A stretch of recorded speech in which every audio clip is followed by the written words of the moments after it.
આજે ડિગ્રી લેવા જઈ રહ્યા છે, પણ રસ્તામાં બ્લોગ, રીલ, ફૂડ, ટ્રાફિક બધું જ આવવાનું છે અને છેલ્લે એક મોટું સરપ્રાઈઝ પણ છે, તો વિડીયોને સ્કીપ ના કરતા. સૌથી પહેલાં તો અમે સ્કૂટી લઈને નીકળી ગયા છે આણંદ કોન્વોકેશનમાં BSMSની ડિગ્રી લેવા. હાઈવે પર રાઇડિંગ, સિનેમેટિક શોટ, મને લાગે છે કે ડિગ્રી કરતાં વ્લોગ વધારે ડેન્જરસ બની ગયો છે. ફાઇનલી આણંદ પહોંચી ગયા અને સીધા આવી ગયા સરદાર પટેલ યુનિવર્સિટી, શાસ્ત્રી મેદાન, વિદ્યાનગર. અહીં આવીને જોયું તો શાસ્ત્રી મેદાન આખું ભરેલું હતું. લાગે છે આખા ગુજરાતના ફ્યુચર ડોક્ટરો આજે જ ડિગ્રી લેવા આવ્યા છે. પછી BSMS ડિપાર્ટમેન્ટ ખોલ્યું અને લાઇનમાં ઉભા રહ્યા. પેશન્સ લેવલ 100% હતું અને ફાઇનલ ડિગ્રી હાથમાં. પછી ગળામાં પહેરવાનું આપ્યું એને જાતે જ પહેરી લીધું. પછી હાથમાં ડિગ્રી અને ફેસ પર એક્સપ્રેશન. હવે ઓફિશિયલી ડોક્ટર. પછી શાસ્ત્રી મેદાનમાં અંદર જવાનું વિચાર્યું, પણ ભીડ એટલી કે અંદર પહોંચતા જ 1 કલાક થઈ ગયો. અને આ છે ફ્યુચર હોમિયોપેથિક ડોક્ટરો.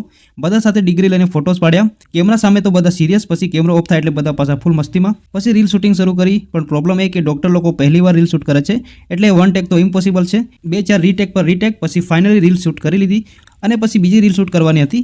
પછી પ્રોપર મોબાઈલ કેમેરો સેટ કર્યો. પછી 2-4 રીલ શૂટ કરી લીધી અને અમે આવી ગયા વિદ્યાનગર. વિદ્યાનગર આવીને યાદ આવ્યું ત્યાંનું ફેમસ મગ પુલાવ. ઓર્ડર તો કરી દીધો, પણ માણસોની બહુ ટ્રાફિકના કારણે 1 કલાક પછી પુલાવ મળ્યો, પણ વેટ વર્થી થતો. પુલાવ ફિનિશ કર્યા પછી સીધા આવી ગયા આણંદની અમૂલ ડેરી અને પછી ત્યાં આવીને ચોકલેટ બ્રાઉની. અને આ છે આણંદની અમૂલ ડેરી. અને થોડી વાર પછી પાછા આવી ગયા સરદાર પટેલ યુનિવર્સિટી, કારણ કે કેટલાક લોકોના ડિગ્રીમાં નામના વધારે લેટર્સ હતા, એટલે નામ કરેક્શનનું ફોર્મ ભર્યું. ડોક્ટર બનતા પહેલા સ્પેલિંગને ડોક્ટર બનવું પડે. પછી એક સરને મળ્યા અને ત્યાંથી સીધા આણંદના સુપર માર્કેટમાં. પછી સાંજે અમે બધા રૂમ પર આવીને ફ્રૂટ ડીશ લઈને બેઠા, ફૂલ ટાયર્ડ પણ માઇન્ડ ફ્રેશ. અને પછી અમે સીધા આણંદથી વડોદરા માટે નીકળી ગયા. આજે એક લોંગ ડે હતો અને હા, 20 તારીખે આપણે આપણી પોતાની કંપની રિવીલ કરવાના છે, સો ફોલો કરી લેજો.